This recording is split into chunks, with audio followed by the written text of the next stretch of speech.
Hi hello வணக்கம் macaws, welcome to Kollywood 24/7. So இந்த வீடியோக்குள்ளே போகிறதுக்கு முன்னாடி நீங்கள் சேனல் சப்ஸ்கிரைப் பண்ணலாம், சப்ஸ்கிரைப் பண்ணிடுங்க. மறக்காம பக்கத்தில் இருக்க பெல் ஐகானை கிளிக் பண்ணுங்க. ஸோ இந்த வீடியோவில் நம்ம என்ன பார்க்க போகிறோம் அப்படின்னு பார்த்தீங்கன்னா, தக் லைஃப் படத்தை நம்ம ஏன் பார்க்கணும், ஸோ தக் லைஃப் படத்துக்கு நம்ம என்னென்னலாம் எக்ஸ்பெக்டேஷன் வச்சுட்டு போகலாம் அப்படின்ற ஒரு விஷயம் இருக்குது இல்லையா. பொதுவாகவே நம்ம எல்லோரும் என்ன பண்ணுவோம் அப்படின்னா, ஒரு படம் வருது அப்படின்னா ஒரு பெரிய ஹைப் ஆகி அந்த படத்துக்கு வந்து அந்த டீமே பெரிய ஹைப் கொடுத்துருவாங்க. நம்ம ஒரு பெரிய ஹைப்போடு அந்த படத்தை போய் பார்ப்போம். பட் படம் ஒன்றுமே இல்லாமல் இருக்கும். ஆனால் இந்த கூட்டணி மேலே எனக்கு ரொம்பவே நம்பிக்கை இருக்குது. காரணம், கமல்ன்றவர் வந்து ஒரு சாதாரண ஒரு ஸ்கிரிப்டை சூஸ் பண்ணி நடிக்கிற ஆள் கிடையாது. மணிரத்னம்ன்றவரும் கமல் ஏதோ ஒரு ஸ்கிரிப்டை தூக்கி கொடுக்குறாரு அப்படின்னு பார்த்துட்டு சரி ஓகே இதை பண்ணலாம் அப்படின்னு சொல்கிற ஆள் கிடையாது. ரஹ்மானும் ஓகே இவங்க ரெண்டு பேரும் சேர்ந்து பண்ணுறாங்க அதனால் நம்ம பண்ணுவோம் அப்படின்னு மியூசிக் பண்ணுற ஆள் கிடையாது. இவங்க எல்லாருமே அவங்கவுங்க வேலையில் ப்ராப்பராக பர்ஃபெக்டாக சிங்க் ஆகுதான்னு பார்க்குறதுல ரொம்ப தெளிவாக இருப்பாங்க. அந்த விதத்தில் இவங்க 3 பேரோட காம்போவில் இந்த படம் வர இருக்கிறது ஒரு மிகப்பெரிய எக்ஸ்பெக்டேஷன் க்ரியேட் பண்ணியிருக்கு. அந்த எக்ஸ்பெக்டேஷனோட போய் பார்க்குறதும் எந்த ஒரு தப்புமே இல்லை. ஆனால் இப்போ ரீசெண்டாக ட்வீட்ஸு கமல்ஹாசன் அவர்லாம் சொல்கிறத பார்க்கும்போது இந்த படம் ஒரு perfect drama at the same time high level action படமாக இருக்கும் அப்படின்ற மாதிரி சொல்லியிருக்காங்க. அண்ட் இந்த படத்துக்கு வந்து ஒரு ஹாலிவுட் ரேஞ்சுக்கான ஒரு ஹையை வந்து கொடுத்துருக்காங்க அப்படின்ற மாதிரி சொல்லியிருக்காங்க. ஸோ இதெல்லாமே நம்ம வந்து படம் பார்த்தா தான் தெரிஞ்சுக்க முடியும்.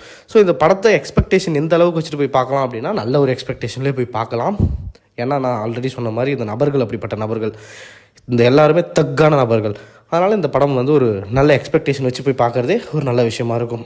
போய் அந்த இடத்துல வந்து இதை வந்து ஒரு லவ் படமாக இல்லை மணிரத்னம் படம் ஸோ ஒரு லவ் படமாக இருக்கும் அப்படின்னு போய் எக்ஸ்பெக்டேஷனோட போய் பார்க்க தேவையில்லை. இது வந்து கம்ப்ளீட்லி ஒரு கேங்ஸ்டரோட படமாக இருக்க போகுது அப்படின்றத நீங்கள் முழுசாக ஞாபகம் வச்சுட்டு தான் போய் பார்க்கணும். ஸோ கேங்ஸ்டருங்களோ டீமுக்குள்ளே நடக்கிற சின்ன சின்ன விஷயங்கள் மேபி நம்ம வந்து இதை வந்து செக்கச்சிவந்த வானம்னு சொல்லலாம். அது அந்த டீமுக்குமே தெரிஞ்சிருக்கும் செக்கச்சிவந்த வானம் தான் எல்லோரும் சொல்கிறாங்க அப்படின்ட்டு. ஆனால் அவங்க ஸ்டில் எதுவும் ஓப்பன் அப் ஆகாததுக்கான ரீசன் என்னென்னா, இது வேறு ஒன்று கொடுக்க போகுது அப்படின்றது தான். ஸோ இந்த படத்துக்கான எக்ஸ்பெக்டேஷன் நம்ம ஹை வச்சுட்டு போய் பார்க்குறது தப்பு இல்லை. பட் இந்த படம் வந்து ஒரு ஆக்ஷன் படம் அப்படின்றது தெரிஞ்சுக்கிட்டு நம்ம உள்ளே போகிறது பெட்டர் அப்படின்றது தான் நான் இந்த வீடியோவில் சொல்லிக்க விரும்புகிறது. அண்டு எஸ்டிஆர் ஃபேன்ஸ் இவங்கெல்லாம் சொல்லவே வேணாம். கண்டிப்பாக ஒரு ட்ரைலரை பார்த்தே இவங்கெல்லாம் போயே ஆகணும், நம்ம எஸ்டிஆருக்காக போயே ஆகணும் அப்படின்னு சொல்கிற ஆட்கள் தான். ஸோ அந்த விதத்தில் எஸ்டிஆர் ஃபேன்ஸ் எல்லாருக்கும் இந்த படம் வந்து ஒரு ரொம்ப பிடிச்ச ஒரு படமாக இருக்கும் அப்படின்ற ஒரு நம்பிக்கை இருக்குது. இதெல்லாம் ஒரு பக்கம் வச்சுட்டு இது ஒரு நார்மல் ஒரு ஜென்ரல் ஆடியன்ஸாக கமர்ஷியல் ஆடியன்ஸ் எல்லாம் தாண்டி எனக்கு வந்து சினிமாட்டிக், அதாவது சினிமான்ற விஷயம் எனக்கு ரொம்ப பிடிக்கும் அப்படின்றவங்களுக்கும் இந்த படம் சூப்பராக ஒர்க் அவுட் ஆகும் ஒரு நம்பிக்கை இருக்குது. நீங்கள் இந்த படத்துக்கு எந்த எக்ஸ்பெக்டேஷன் வச்சுருக்கீங்க அப்படின்றத கீழே கமெண்ட்ஸில் சொல்லுங்கள். இந்த படத்துக்கு எக்ஸ்பெக்டேஷன் வைக்கலாமா வேணாமா அப்படின்றது நீங்கள் கமெண்ட்ஸில் சொல்லுங்கள். ஸோ இதோட நிமிஷம் ஓகே, டேக் கேர், பை.